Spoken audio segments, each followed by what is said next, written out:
8 de enero de 1935, Tupelo, Mississippi. Ese día nació un niño que nadie imaginaba que se convertiría en el mayor ícono cultural del siglo XX. Su nombre, Elvis Aaron Presley. Con su voz potente, su cabello perfecto y sus caderas que desafiaban la moral de toda una generación, Elvis cambió la historia de la música. Pero mientras millones lo adoraban, pocos sabían que detrás del brillo había un hombre quebrado, un hombre con un corazón 2 veces más grande, y no solo en el sentido emocional. Un hombre que años después sería hallado inconsciente en su mansión, un ídolo destruido por dentro, cuya autopsia reveló horrores silenciosos que nadie había imaginado. Elvis no vino solo al mundo, era gemelo, pero su hermano, Jesse Garon Presley, nació sin vida. Desde ese momento, sus padres lo consideraron un regalo, pero también una especie de sobreviviente. Su familia vivía con muy pocos recursos. Su padre, Vernon Presley, fue arrestado por falsificar un cheque cuando Elvis tenía apenas 2 años. La madre, Gladys, lo crió con ternura y disciplina. Desde niño, Elvis asistía a la iglesia donde cantaba en el coro, empapándose de gospel, soul y blues. A los 10 años, recibió su primera guitarra como regalo. No sabía leer partituras, pero aprendió de oído, viendo a su tío tocar. Y aquí un detalle curioso que muchos ignoran. Elvis era rubio natural, pero, a falta de dinero para tintes, usaba betún para zapatos y oscurecía su cabello a mano. Lo hacía cada semana frente al espejo, perfeccionando la imagen que lo haría inmortal. En 1953, Elvis entró a un pequeño estudio en Memphis para grabar una canción como regalo a su madre. El dueño del estudio, Sam Phillips, sintió que había algo diferente en ese joven de voz ronca y presencia tímida. En 1955, firmó con el enigmático y controlador coronel Tom Parker, quien se convertiría en su manager para siempre, o como muchos creen, su carcelero. En enero de 1956 lanzó Heartbreak Hotel, que llegó al número 1 en las listas estadounidenses. Ese mismo año apareció por primera vez en televisión nacional y causó escándalo. Sus movimientos de cadera fueron censurados en vivo. A partir de ahí, la maquinaria Presley no se detuvo. En poco tiempo llenaba estadios, batía récords y tenía miles de imitadores, aunque ninguno con su carisma natural. Entre 1960 y 1968, Elvis protagonizó 27 películas. Muchas eran comedias románticas o musicales, sin mucha profundidad. Los críticos las despreciaban, pero el público las amaba. Las salas se llenaban, su imagen era oro. Durante ese periodo, su música pasó a segundo plano. Estaba atrapado en Hollywood, cumpliendo contratos que no siempre deseaba cumplir. Y a pesar de su fama global, hay un dato curioso que pocos entienden. Elvis nunca dio conciertos fuera de Estados Unidos y Canadá. La razón no fue artística ni logística. Su representante, Tom Parker, tenía problemas legales con su ciudadanía y temía no poder regresar al país si viajaban al extranjero.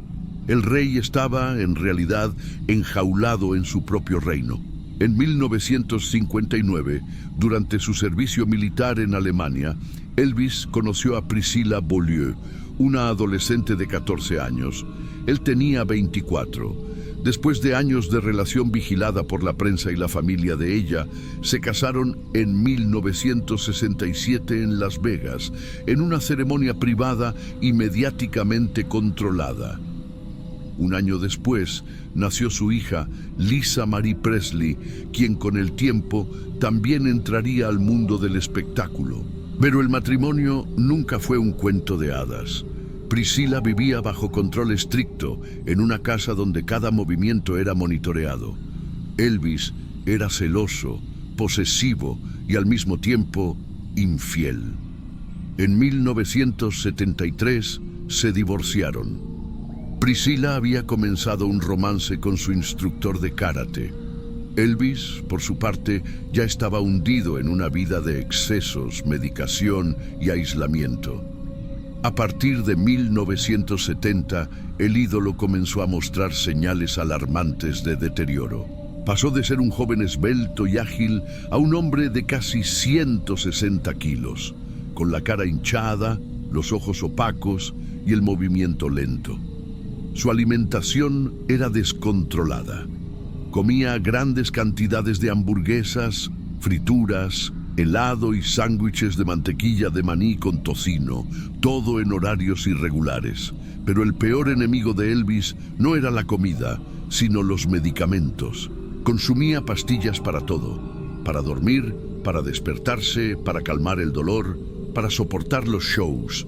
Según la revista People, en sus últimos 20 meses de vida, su médico personal le recetó cerca de 12.000 dosis de medicamentos. Elvis no usaba drogas recreativas callejeras. Todo era recetado, pero la combinación de sustancias legales lo llevó al borde del colapso físico y mental. En junio de 1977, Elvis realizó su último concierto. Ya no era el mismo. Respiraba con dificultad, olvidaba letras, tenía problemas para sostener el micrófono. Aún así, sus fans lo ovacionaban. Elvis no quería cancelar. Tenía miedo de parecer débil. Estaba convencido de que la imagen del rey debía mantenerse, aunque su cuerpo pidiera auxilio a gritos. Poco después, regresó a su mansión, Graceland, en Memphis. Una casa que era tan famosa como él y que sería el escenario de su fin. El 16 de agosto de 1977, en horas de la mañana, Elvis fue encontrado en el suelo del baño, sin señales de vida. Tenía 42 años. Su pareja de entonces, Ginger Alden, fue quien lo halló. Intentó reanimarlo. Llamó a emergencias, pero ya era tarde. El ídolo de millones había caído, solo, sobre el frío mármol de su palacio. El informe oficial habló de un ataque cardíaco. El acta de defunción lo resumió como edema pulmonar, pero la verdad más perturbadora estaba por revelarse horas después, con la apertura del cuerpo más famoso del mundo. Horas después del fallecimiento de Elvis en Graceland, el cuerpo fue trasladado al Baptist Memorial Hospital, donde un grupo selecto de médicos comenzó la autopsia. Lo que encontraron fue alarmante, incluso para profesionales con décadas de experiencia. Su corazón, literalmente, pesaba el doble de lo normal. Estaba agrandado, endurecido y con signos severos de arterioesclerosis. El hígado, dañado por años de alimentación extrema y fármacos, era grande, graso y congestionado. Pero el hallazgo más inesperado y que causó controversia médica fue el estado de su colon. Los médicos lo describieron como extraordinariamente dilatado. Era casi el doble de largo de lo habitual y estaba lleno de materia fecal endurecida. Sufría de megacolon crónico, una condición que Elvis había ocultado durante décadas y que le causaba dolor, hinchazón, náuseas y un estreñimiento constante. Algunos especialistas aseguraron que el mal funcionamiento del colon era tan grave que por sí solo ya comprometía su calidad de vida. En los análisis toxicológicos se encontraron más de 14 tipos diferentes de medicamentos en el cuerpo de Elvis. Entre ellos, morfina, codeína, diazepam, placidil, fenobarbital, demerol, amitriptilina, carisoprodol, valmid, coaludes. Algunos eran barbitúricos, otros sedantes y otros más eran fármacos para el dolor o la ansiedad. No se trataba de una sobredosis clásica, como la que se suele asociar con sustancias ilegales. Era el resultado de una acumulación lenta, diaria, médica, pero devastadora. Según confesó tiempo después su médico personal, el doctor George Nichopoulos, Elvis rechazó procedimientos que podrían haberlo ayudado, como una colostomía, por miedo a que eso arruinara su imagen ante el público. El rey del rock no podía tener una bolsa adherida a su abdomen, dijo el médico. Prefería soportar el dolor antes que parecer frágil. La vida de Elvis era una prisión con cortinas de terciopelo. Estaba rodeado de empleados, asistentes, vigilantes y fans, pero cada vez más aislado. Dormía de día, ensayaba de noche, comía en horarios erráticos y dependía de pastillas para funcionar. Su mansión era un castillo y también un hospital improvisado. En sus últimos años se movía poco. Tenía problemas respiratorios, dolores musculares y caídas frecuentes. A veces olvidaba letras en el escenario.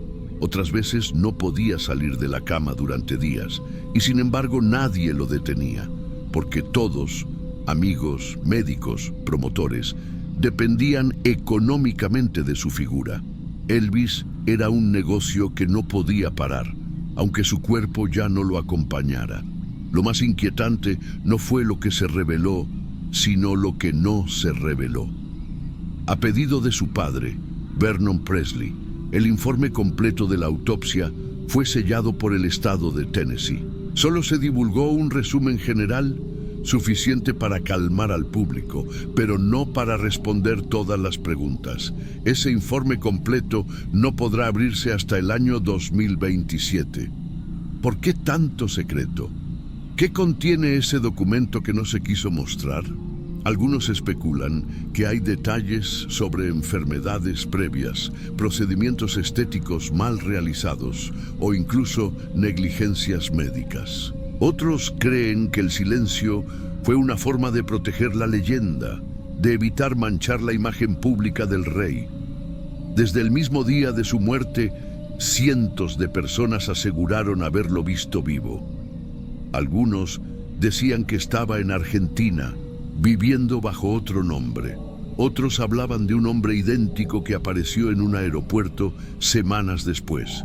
Incluso circularon fotos borrosas de supuestos avistamientos. ¿Por qué tanta gente cree que Elvis fingió su muerte? Las teorías señalan varios motivos. Estaba cansado de la fama y quería paz. Tenía problemas financieros y deseaba escapar. Sufría de paranoia y creía que alguien lo quería eliminar. Buscaba proteger a su hija de la presión mediática. Una teoría sugiere que el cuerpo enterrado en Graceland ni siquiera tenía el nombre correctamente escrito en la lápida. Dice Aaron con doble A, cuando supuestamente su segundo nombre era Aaron. Pero su certificado de nacimiento también dice Aaron. ¿Error? ¿Prueba? ¿Intencional? Nada ha sido comprobado. Pero el misterio persiste. Y la verdad completa, si existe, sigue bajo llave hasta 2027. A pesar de su trágico final, la figura de Elvis no ha dejado de crecer. Graceland recibe más de 500,000 visitantes al año. Sus discos siguen vendiéndose. Su imagen aparece en películas, videojuegos, murales, museos. Y generaciones nuevas lo redescubren como si acabara de aparecer. Su hija, Lisa Marie Presley, también vivió una vida llena de luces y sombras y falleció en el año 2023, agregando otra capa de tristeza a la historia familiar.